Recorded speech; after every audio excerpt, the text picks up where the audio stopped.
Magandang araw mga mag-aaral, ang ating pag-aaralan ngayong araw ay ang himagsikan laban sa kolonyalismong Espanyol. Kakayahang pampagkatuto. Noses uri ang mga pangyayari sa himagsikan laban sa kolonyalismong Espanyol. AP6 PM KID 6. Para sa ating layunin, sa pagtatapos ng ating aralin, ang mga mag-aaral ay inaasahang noses uri ang mga pangyayari sa himagsikan laban sa kolonyalismong Espanyol. Natatalakay ang ambag ni Andres Bonifacio, ang katipunan at himagsikan ng 1896. Ano ang ibig sabihin ng himagsikan? Sino-sino ba ng mga namuno dito? Ano-ano ang nangyari sa pagsisimagsik ng mga Pilipino? Ang himagsikang Pilipino noong 1896 ay may hangarin na lumaya ang mga Pilipino sa di makatarungang pamamalakad ng mga Espanyol sa Pilipinas.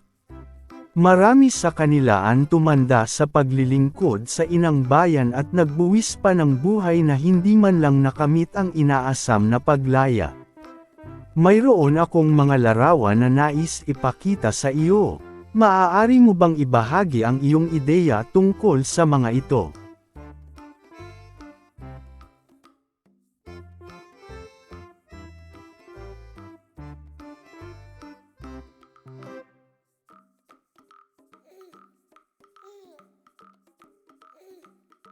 Himagsikan laban sa kolonyalismong Espanyol. Sigaw sa Pugadlawin. Nailantad ang katipunan dahil sa gulo ng dalawang kasapi nito na nagtatrabaho sa Diario de Manila na sina Teodoro Patino at Apolonio de la Cruz. Sila ay magkalaban sa isang posisyon na sa kalaunan ay napunta din kay de la Cruz. Sa sama ng loob ni Patino, ikinwento niya ng katipunan sa kanyang kapatid na noon ay naninirahan sa Asilo de Mandaluyong. Ipinaalam ni Patino ang lahat ng kanyang nalalaman tungkol sa katipunan at sinamahan ang mga prail at Guardia Civil sa Palimbagan Diario de Manila upang makakuha ng ebidensya. Sa nakuhang dokumento, nalaman ang mga pinuno at kasapi ng katipunan. Nagpalipat-lipat ang mga kasapi ng samahan dahil sa pagtatago. Sa tahanan ni Apolonio Samson ang daos ng pagpupulong ang kinatawan at mga pinuno ng samahan kung itutuloy ang paghihimagsik at karamihan ay sumangayon dahil sa ginawa ni Bonifacio. Noong ika-23 ng Agosto taong 1876 sa Pugadlawin, tinanong ni Bonifacio ang mga katipunero kung ano ang kanilang magiging desisyon bunsod sa pagkakatuklas ng katipunan. Iisa ang naging sagot ng mga kasapi na ituloy ang pag-aalsa at isinigaw nila ang "Mabuhay ang Katagalugan." Ito ang tinaguriang sigaw ng Pugadlawin kung saan pinunit nila ang kanilang sedula na tanda ng paglaban nila sa mga Espanyol at pagsisimula ng rebolusyon. Kinabukasan, sa tahanan ni Melchora Aquino sa Gulod, banlat ay pinagtibay ng kataas-taasang sanggunian ang desisyon na mag-alsa laban sa Espanya. Sa gabi ng ika-29 ng Agosto taong 1876 na pagkasunduan na sasalakayin ang Maynila ng katipunan bilang revolusyonaryong pamahalaan. Kumbensyon sa Tejeros. Noong ika-22 ng Marso taong 1877, nagpatawag ng pulong sa Tejeros ang mga pinuno ng Magdalo at Magdiwang. Ang pulong na ito ay tinawag na Kumbensyon sa Tejeros, na naglayong pag-usapan ang depensa ng Cavite. Kasama sa pulong na ito ang mga Supremo. Bago talakayin ang depensa, iginiit ng ilan na magbuo muna ng isang pamahalaan na mangangasiwa sa rebolusyon.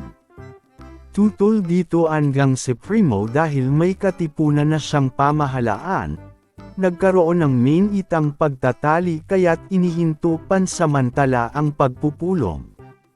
Makalipas ang humigit kumulang 1 oras nagpatuloy ang pagpupulong, pumayag si Bonifacio sa pagbuo ng bagong pamahalaan.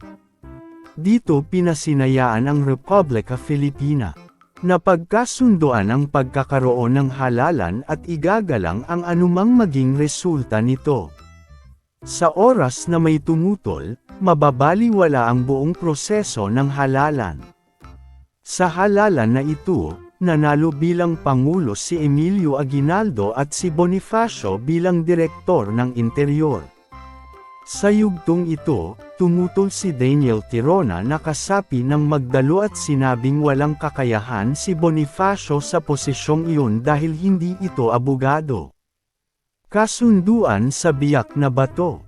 Ito ay isang kasunduan na paghihinto ng pakikipaglaban na mananatili hanggat isinasakatuparan ng dalawang panig ang mga kasunduang gawin.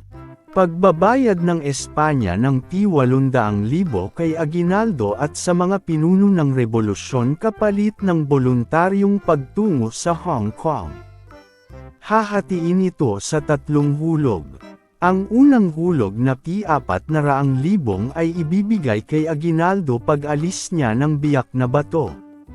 Ang P200,000 ay ibibigay sa mga pinuno kapag naisuko na ang mahigit sa 700 na armas.